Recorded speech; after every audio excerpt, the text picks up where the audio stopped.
Mabuhay, this is Bob from Love Beyond the Sea. This channel is about anything that might help a man in his relationship with a Filipina wife. It would help with any wife today, as we're going to talk about something that might hurt your ego, and that's ego.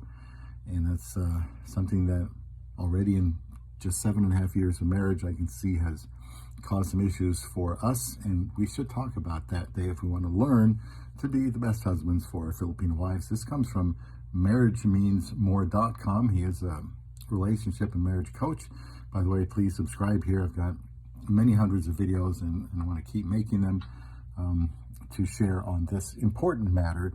Lots of men still looking to the Philippines for wives, and if you haven't, you should at least try to be open to that. Now, ego causes arguments and fights, and we'll talk about them more in the next video or two about why ego is so bad in a marriage, and it can kill any kind of marriage and friendship, just two friends, because the ego is something that we all possess, and we need to see where it can get us in trouble, and certainly marriage is a place that can happen.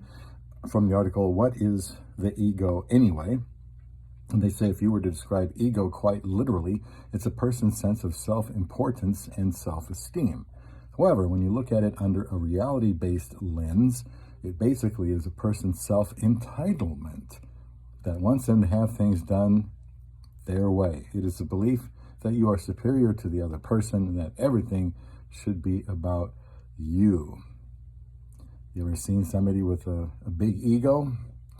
Would that describe them? Would you consider them somebody that could make a good husband or a good wife? They say people often justify their ego by calling it confidence.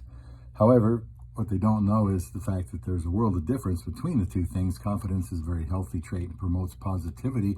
Ego, simply destructive and can affect your marriage in the worst possible ways. One way they mention here, it pushes your partner away. When you have an ego, it pushes your partner away. They say people often say that marriage is another name for compromise, which needs to come from both partners in the relationship. If you choose, or if you decide to let ego take the lead, it will end up pushing your partner away from you because you're the most important one. The main reason why that happens is your ego gives you a sense of superiority. This often results in you tearing the other person down, making them feel like you are so much better than them. And ego kind of feeds into that self-love thing I've talked about in many videos.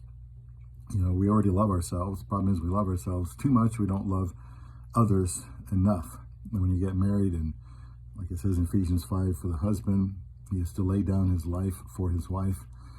That means he has to kill his ego for sure, because being married may very well interfere with some of his pursuits, maybe his finances, because of needs that come up. Who knows what that could be, but he's got to do everything he can to meet the needs of his wife. And the ego is only going to get in the way of that. They say here that ego kills the happiness in love in your relationship. It says no matter how strong the bond of love is between you and your partner, I would say wife here especially, or spouse, too much ego will always win and crush all that love and happiness. It ends up taking away all the good in your life and relationships, and by the end of it, there's actually no good left between you and your partner. Being selfless is what a husband should be, and normally people respond in a good way to selflessness, unselfishness, and we're usually kind of repelled by people that are very egotistical. And as a husband, if you want to be a servant leader of your wife, you don't want to repel her. She needs to, have respect for you. And women especially just are turned off by people that are arrogant, people with large egos. They say one of the worst outcomes of ego in a marriage that makes one lose touch with reality. It prevents you from understanding what's true and what isn't true, and doesn't let you hear the person out. It's because you're just thinking, it's not your fault. It couldn't be your fault. And then you start trying to win, which creates competition. I've done a video on that recently about how marriage, relates to sports, and there can be a competitive element to it that would be destructive to it.